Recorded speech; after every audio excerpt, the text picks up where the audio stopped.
Stalin ने उदयनिधि को क्यों दिया जल्दी प्रमोशन? आखिरकार क्या चुनौतियां सामने आ गई थी? उदयनिधि स्टालिन को भी पिता एमके स्टालिन की ही तरह ही राजनीतिक उत्तराधिकारी के रूप में डीएमके में आगे बढ़ाया जा रहा है, जो एक अपने आप में चैलेंज है। लेकिन उससे भी बड़ी चुनौती 2026 में उनको दो युवा नेताओं से मिलने वाली है, थलपति विजय और अन्नामलाई। नमस्कार, आप देख रहे हैं न्यूज कॉल 24। देश दुनिया की हर छोटी बड़ी खबर सीधे आपके स्क्रीन पर। हर दिन नए विषय, नए मुद्दों पर चर्चा। यहाँ हम आपको हर खबर के पीछे के असली मायने क्या हैं बताने का प्रयास करते हैं। एक छोटी सी रिक्वेस्ट है आपके लिए, सब्सक्राइब बटन और नोटिफिकेशन के बेल आइकन को दबाना ना भूलें। न्यूज कॉल 24 परिवार का हिस्सा बने, साथ ही वीडियो को हाइप देकर चैनल को सपोर्ट करें। बात समझनी है तो पूरी सुननी होगी। न्यूज कॉल 24 के खास प्रोग्राम प्राइम अपडेट में आपका स्वागत है। मैं हूँ आपके साथ सुशील गिरीश। वीडियो में आखिरी तक बने रहिए। आइए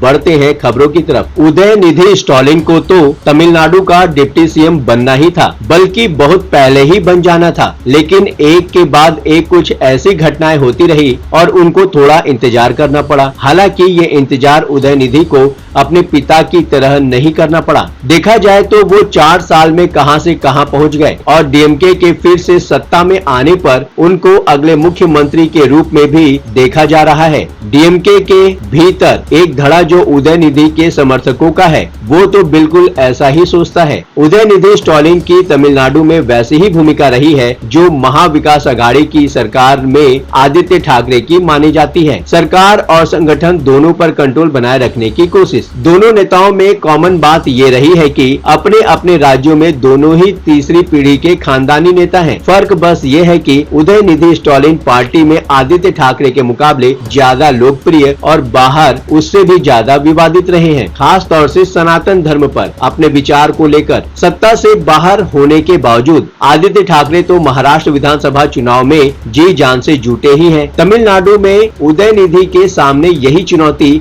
2026 में खड़ी होने वाली है और प्रमोशन देकर उनको अभी से तैयार किया जा रहा है। तमिलनाडु विधानसभा चुनाव में भले ही लंबा वक्त बाकी हो, लेकिन एक बात तो अभी से पक्की है कि तमिलनाडु में 2026 की लड़ाई युवा चेहरों के बीच होने जा रही है। उदयनिधि के मुकाबले मैदान में नजर आ रहे उनके चैलेंजर करीब करीब हम उम्र ही हैं। उदयनिधि स्टालिन 46 साल के हैं, जबकि तमिलनाडु में बीजेपी का चेहरा अन्नामलाई अभी 38 साल की ही है और इस लड़ाई में तीसरे प्रतियोगी एक्टर थलपति विजय भी पहले से ही कूद पड़े हैं, जो 49 साल के हो चुके हैं। उदयनिधि और विजय तो सिल्वर स्क्रीन से सियासत में आए हैं, जबकि अन्नामलाई आईपीएस अफसर रहे हैं और वीआरएस लेकर राजनीति में आए हैं। डिप्टी सीएम की कुर्सी उदयनिधि ऐसे वक्त संभाल रहे हैं जब अन्नामलाई सक्रिय राजनीति में 3 महीने की छुट्टी लेकर लीडरशिप की पढ़ाई करने लंदन गए हुए हैं। एक्टर विजय ने राजनीति में आने और 2026 का चुनाव लड़ने की घोषणा तो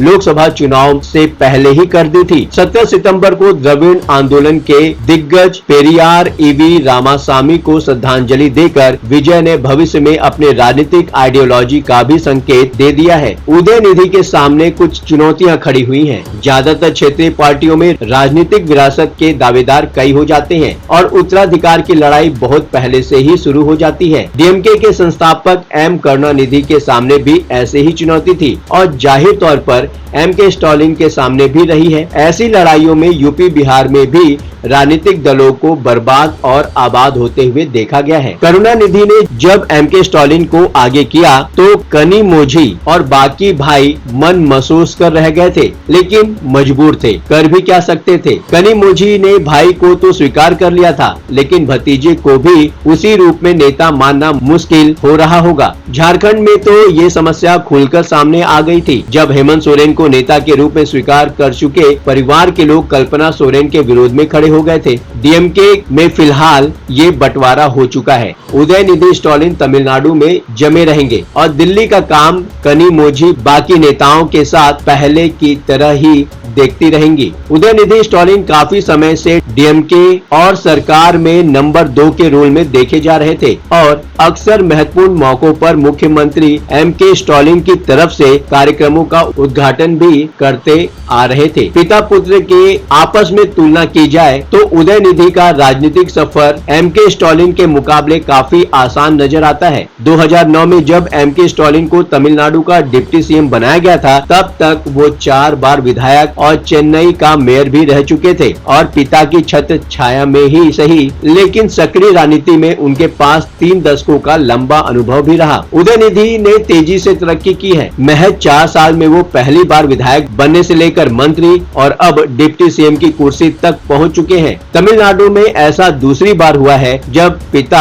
मुख्यमंत्री और बेटा डिप्टी सीएम बना हो। उदयनिधि स्टालिन डीएमके की युवा शाखा के प्रमुख भी हैं। तेजी से उभरने की एक वजह ये भी रही है कि एमके स्टालिन के लिए सरकार चलाने के साथ साथ संगठन में अनुशासन कायम रख पाना भी चुनौती बनती जा रही थी, जिसे उदयनिधि ने ठीक से संभाला है। लोकसभा चुनाव से पहले उदयनिधि सनातन धर्म पर अपने बयान के कारण काफी विवादों में थे और बाद में भी वो दोहराते रहे हैं कि अपने बयान पर कायम है। उनका कहना है, मुझे अपने बयान के लिए माफी मांगने को कहा गया, लेकिन मैं माफी नहीं मांग सकता। मैं स्टालिन का बेटा क्लैंगनार का पोता हूँ और मैं सिर्फ उनकी विचारधारा को फॉलो कर रहा हूँ। सनातन धर्म को लेकर उदयनिधि स्टालिन ने कहा था, कुछ चीजों का केवल विरोध नहीं होना चाहिए बल्कि जड़ से खत्म किया जाना चाहिए। हम डेंगू, मच्छर, मलेरिया या कोरोना वायरस का विरोध नहीं कर सकते, हमें इन्हें खत्म करना होगा। इसी तरह हमें सनातन को खत्म करना है। लोकसभा के नतीजों से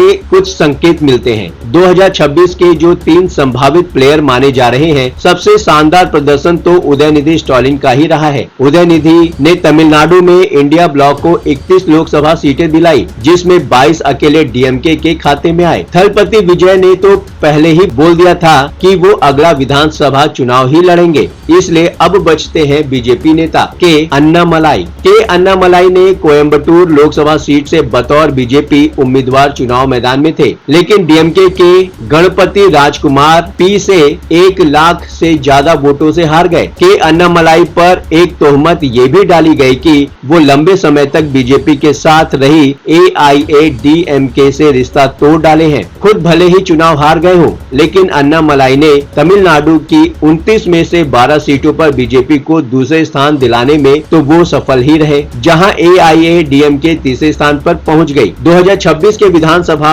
चुनाव का चैलेंज। डिप्टी सीएम की कुर्सी संभालने के बाद उदयनिधि को बीजेपी के अन्नामलाई, एआईएडीएमके के ई पलानीसामी और सबक्कू शंकर जैसे यूट्यूबर के आरोपों का जवाब देना होगा और थलपति विजय की स्टार पावर को भी फेस करना ही होगा। थलपति विजय उम्र में बड़े जरूर हैं, लेकिन राजनीति में तो उदयनिधि और अन्नामलाई ही सीनियर माने जाएंगे। विजय की ही तरह उदयनिधि का भी फिल्मी दुनिया का अच्छा खासा अनुभव रहा है। आने वाले चुनाव में कैसी टक्कर होती है अभी देखना है। एमजी रामचंद्रन, एम करुणानिधि और जे जयललिता भी फिल्मों से ही राजनीति में आए और सफल रहे। कमल हसन ने भी हाथ आजमाने की कोशिश की और रजनीकांत को लेकर भी काफी संभावना देखी गई, लेकिन स्वास्थ्य कारणों से अब वो सक्रिय नहीं रहे। ऐसे में थलपति विजय नया चैलेंज बनकर आ चुके हैं। अब उदयनिधि को एक बार बीजेपी के हिंदुत्व के एजेंडे और परिवारवाद की राजनीति के आरोप, विजय के स्टार पावर और अंदर की पारिवारिक तनातनी से कदम कदम पर जूझना है। उदयनिधि को डिप्टी सीएम बनाए जाने पर बीजेपी नेता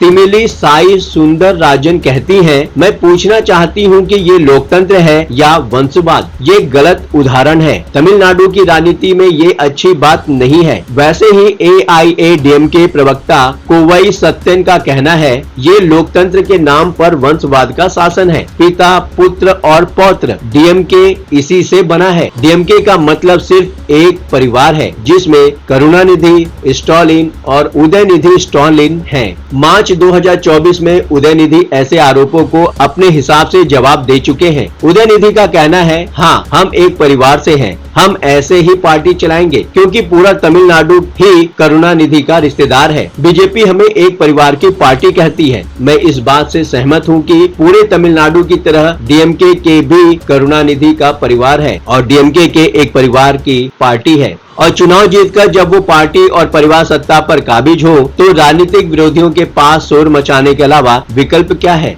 काफी साल तक डीएमके और एआईएडीएमके एक दूसरे के विकल्प बने रहे। देखना है 2026 में कोई तीसरा विकल्प भी उभर कर आता है क्या? बातों ही बातों में मुद्दे की बात हो जाती है। अब आपकी बात नहीं रहेगी अनसुनी। आपकी सलाह, आपकी सोच और आपकी राय हमारे लिए मायने रखती है। कमेंट करके अपनी प्रतिक्रिया अवश्य दें। अभी तक आपने इस चैनल को सब्सक्राइब नहीं किया तो देर किस बात की? चैनल को अभी सब्सक्राइब करें, नोटिफिकेशन में जाकर बेल का आइकन दबाना बिल्कुल भी ना भूलें। आज के लिए बस इतना ही। लगातार खबरों के लिए बने रहिए न्यूज़ कॉल 24 के साथ।